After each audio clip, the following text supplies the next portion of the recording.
What's up, everyone? Welcome back for another episode here of Panthers versus the World. And I just want to start by encouraging everyone here to like, share, comment, subscribe. Please do all that good stuff. It really does support the show here. And gotta always shout out my producer here, Joel, and Jeremy, my co-host, is with me. Jeremy, what are your thoughts on Game One? Uh, Not great. I would probably say that was probably our worst game, by far of the playoffs. Honestly, it's probably up there with one of the worst games of the year. I thought I think we'll rebound, and I'm not sure if we'll win, but I don't think we see a game anywhere close to that bad necessarily. At least from the defense so far. Not tonight. I just don't think there's a possible way we can see another game where Ekblad and Forsling play the worst pair of hockey they've probably played in their career in general. Yeah. So I'll just start. My sweet prediction is not going to come true. That was not a great It was gonna be prediction. hard. It was going to be hard. I don't think like anything necessarily like you said. I think that was the good news. I think for the Panthers is that was their worst game of the playoffs by a mile, and possibly one of their worst games of the year. It's not like they played great and got crushed. That was the final score 5-1. Yeah, 5-1. Yeah. So that I think is a silver lining you can take. It's all about how you respond. Like I saw a lot of people just saying a lot of stuff. My friends included, people at the game, but guys, like it's one game at the end of the day. Um, you could come around here and win this game, and everyone will forget game one. The series are just like in the NHL playoffs. They're so emotional, and everyone gets so caught up in everything that happens. But it's one game. It's not the end of the world. They weren't. No one wins a series game one.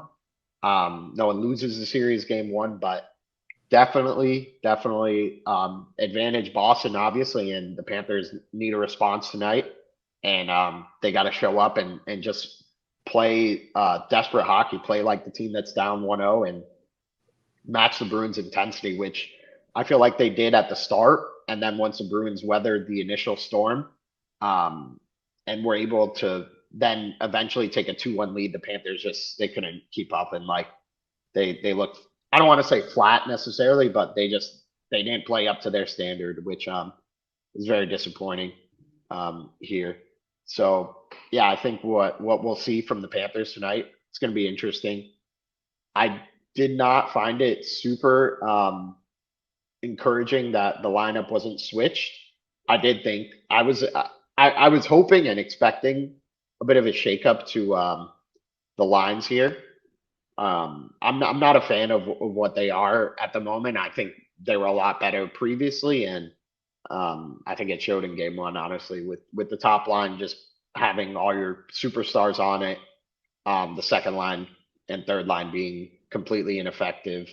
I think you need to go back to what was working in the previous series here. Um, Additionally, I think it's still at a point where Sam Bennett, we were just hoping he comes back here, waiting for that. It feels like he was missed severely in that game.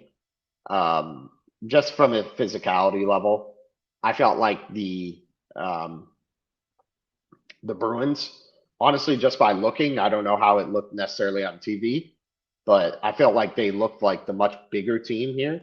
And yeah, I mean, it was pretty stark the contrast in size between the two teams. Yeah, I mean, I just felt like as the game went on, you just saw how big and physical they were, and they were doing a great job of clearing us out in front of the net, and we just couldn't match the physicality. Even there was a moment when Brad Marchand just gets to the front of the net on the Carlo goal, I believe, and I just could not believe that Ekblad couldn't get him out of the way. I mean, this is the playoffs; you got to do whatever you can here. So yeah, that's what I'm thinking. Jeremy, are you with us here? I'm not seeing you here. Just give me a heads up if you are or not, but I'll just keep going, giving my thoughts here. Um, yeah, I mean, I think you just need guys to step up. Uh, Yeah, sorry, we're having a bit of technical difficulty. Just keep rambling on here. Yeah, I think you just need guys to step up tonight. That to me is the big key. Um, like everyone's got to have a better effort. Like we were saying, that was just the worst game all around from everyone. So I just hope that we see a uh, a better game from top to bottom for all Panthers fans here. It was kind of funny just being at the game. There wasn't as many Bruins fans as were last year, but once the game went on, they got louder and louder and gained more confidence, and I expect there'll be a lot there today. And this is for better or worse one of the most cocky fan bases on the face of the planet. Just all Boston sports in general. They love their sports and they love to give it to the other fans. So um, hopefully we get a good response tonight from the Panthers and can give it right back to them because they ended up dominating the game here just from start. So yeah, I think the main talking points from the game was just like what was going on. Was it the rust? No one looked crisp. No one looked sharp. And I just feel like that was one of the worst games the Panthers have played in a while. All around, like the stuff they were doing that was so successful in the past, feel like they got away from it. They were just sending pucks up the middle of the ice in the past. Whenever the puck got in the defensive zone and a Panther got to it, they would just dump it out as quickly as possible. Um, and that wasn't the case in this game.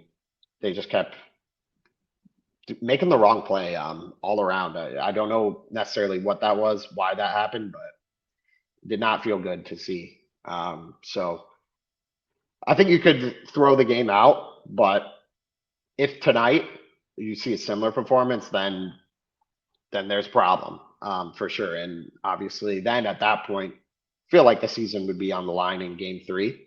But the biggest X factor in this series is Jeremy Swayman. He was incredible in Game 1, and he's been incredible in the first round of the playoffs. And if he's going to continue to play at that level, the Panthers are going to have to find a way to solve him and solve him quickly. Um, got to get him uncomfortable here. And they Panthers are fully aware of this. I'm curious what they see try to do to throw him off his game, but you got to do something here because if he's comfortable in the net and is feeling himself like this, it's not going to be easy to score. And um, on the flip side, Panthers just got to help Bob out. I don't think Bob played great, but at the same time, Bob made some great plays, gave the Panthers a chance, and the favor was not returned by the defense. I mean, they just hung him out to dry on so many occasions. And then towards the end of the game, when you start to have to push, what can you do? You got to pinch your defenders, and yeah, I mean, it was just tough.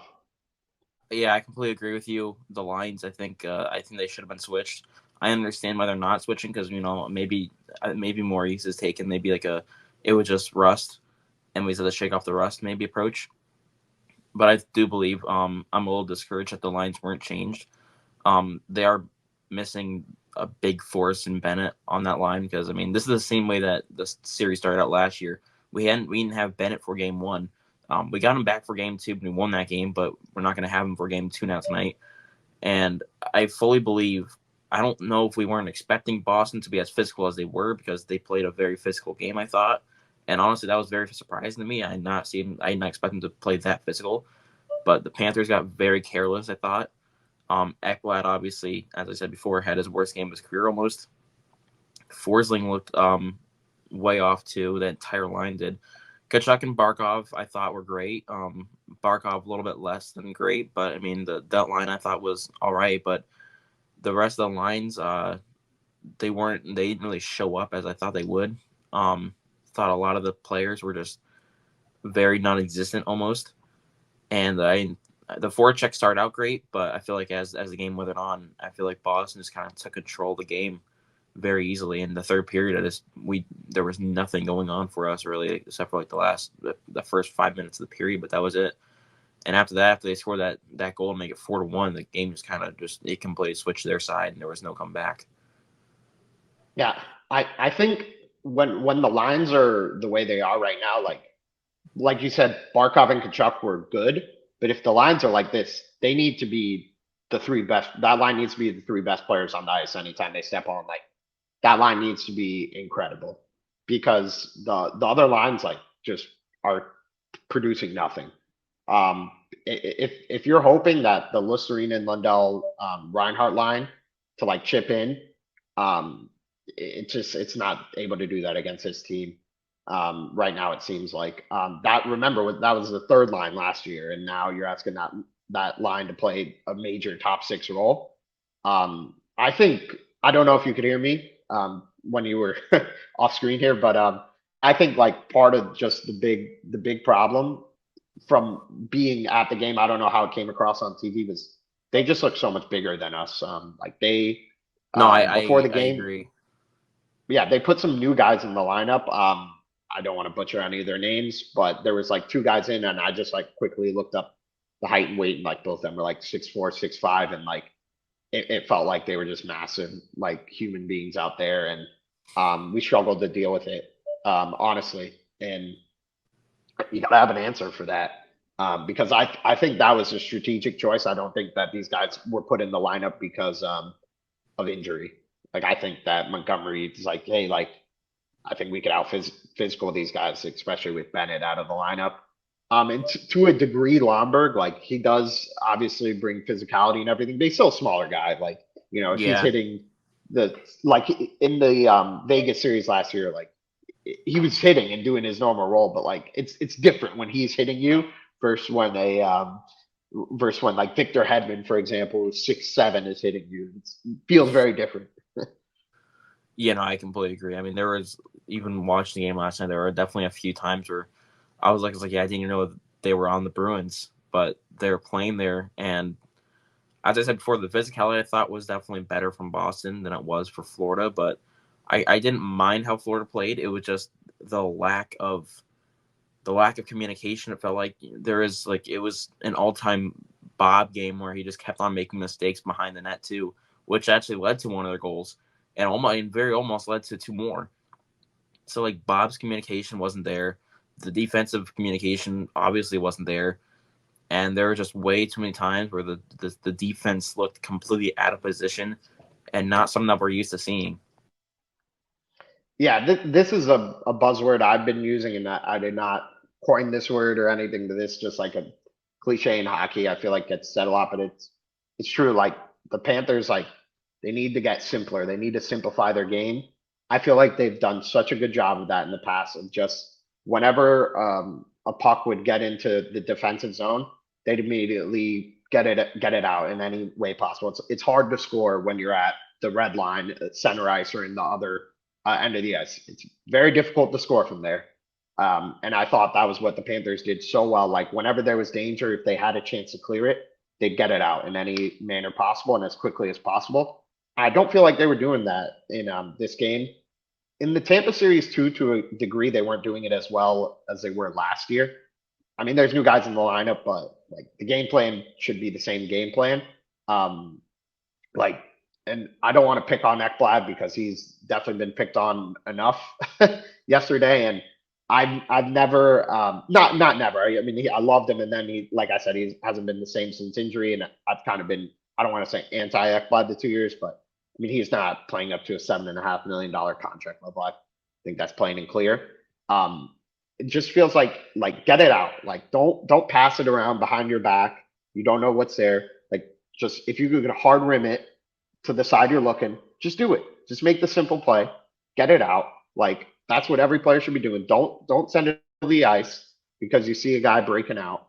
Like just get it out. Like play hockey. Just do the right play, do the easy play, and the rest will come naturally, I think. And I love that from the Panthers in the past, and I feel like they got away from it in that game, and Boston capitalized. Which last year, um, that's why the Panthers are so successful, because Boston was having so much trouble clearing it out. They were trying to break out, do these things, and the Panthers would just forecheck them to death, which was what happened in this game. Yeah, I think that's the way we have to take control of the forechecking again. I think if we can, then yeah, I think we do win. But again, we saw how physical Boston was, so if we can go ahead and take control of it and just limit down the errors, the mental mistakes that were happening, just do that, and we're right back in the series. That's all you got to do. Just limit the mental mistakes. That maybe it was just rust, but again, there were just way too many mistakes. Like we sure, Ekblad definitely didn't live up to his contract right in that game, but he's done it time and time over again. He was one of the best defensemen in the league, so he can.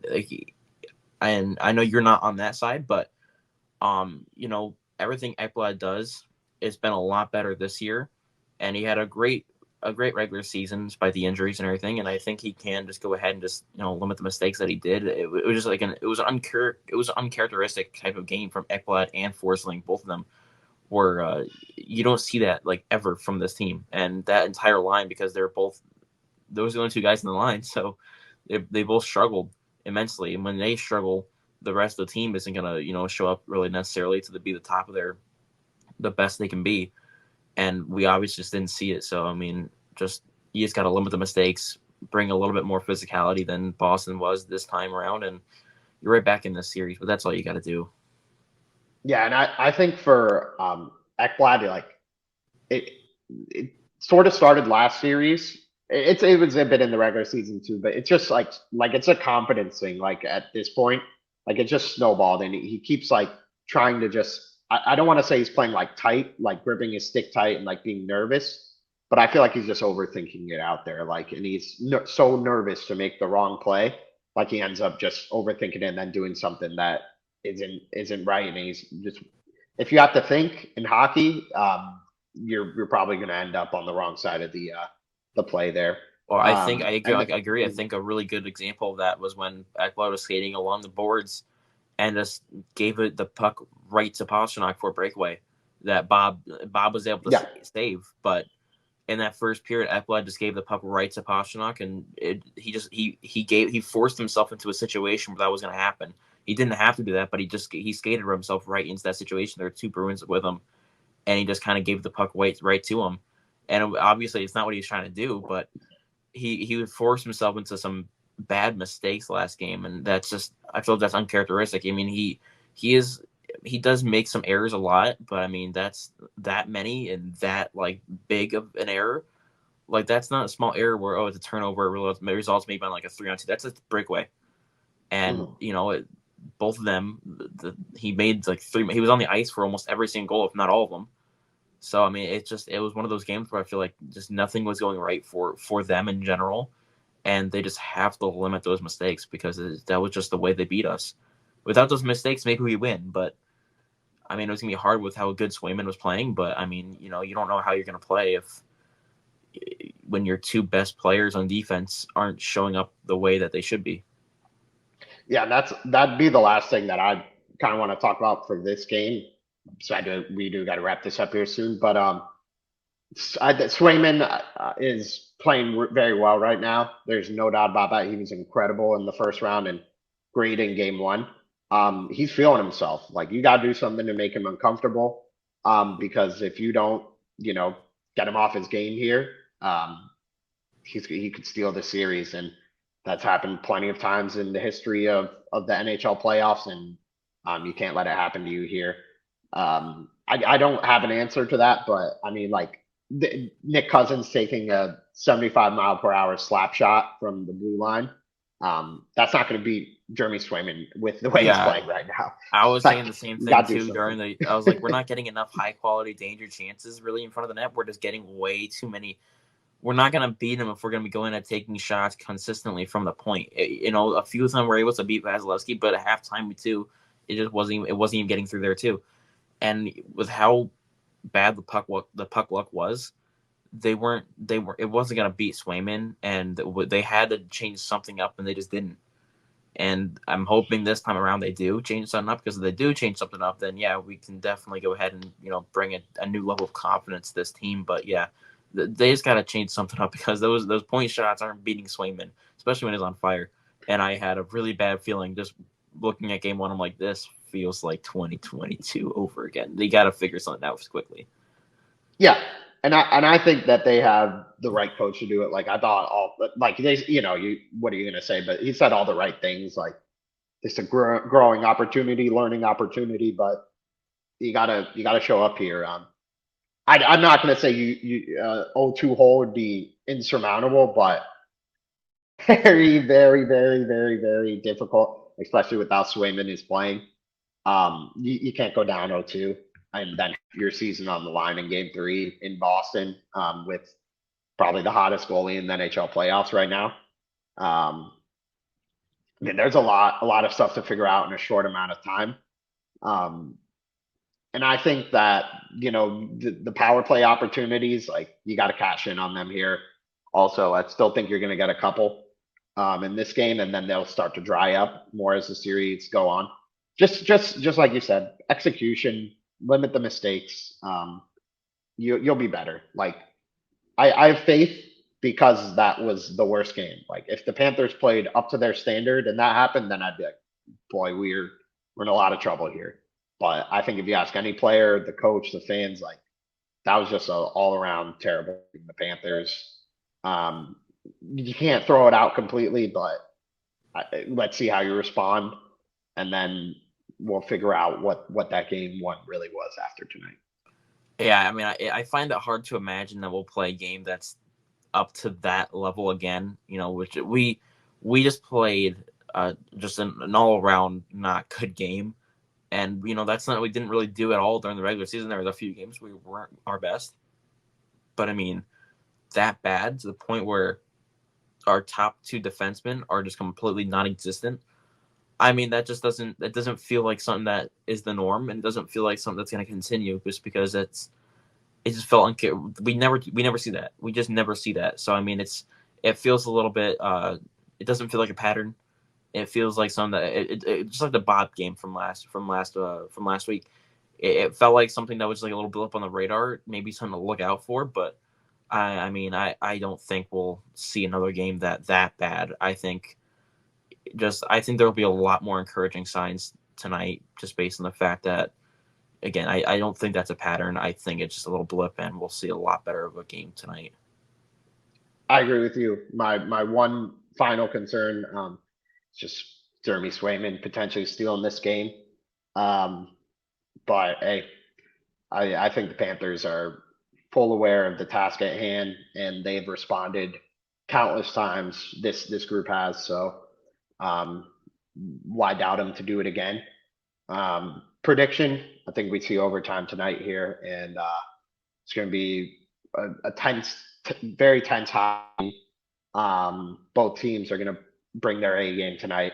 That's the other final thing I'd say. I think that maybe besides game one of Toronto, that was probably Boston's best game in the playoffs too, which good for them. You want to be playing best, what a time to have it. But yeah, any final thoughts or we'll close out here? Yeah, I think it's gonna be another very close game. I think it's not gonna be like a 5-1 finish like it was last time.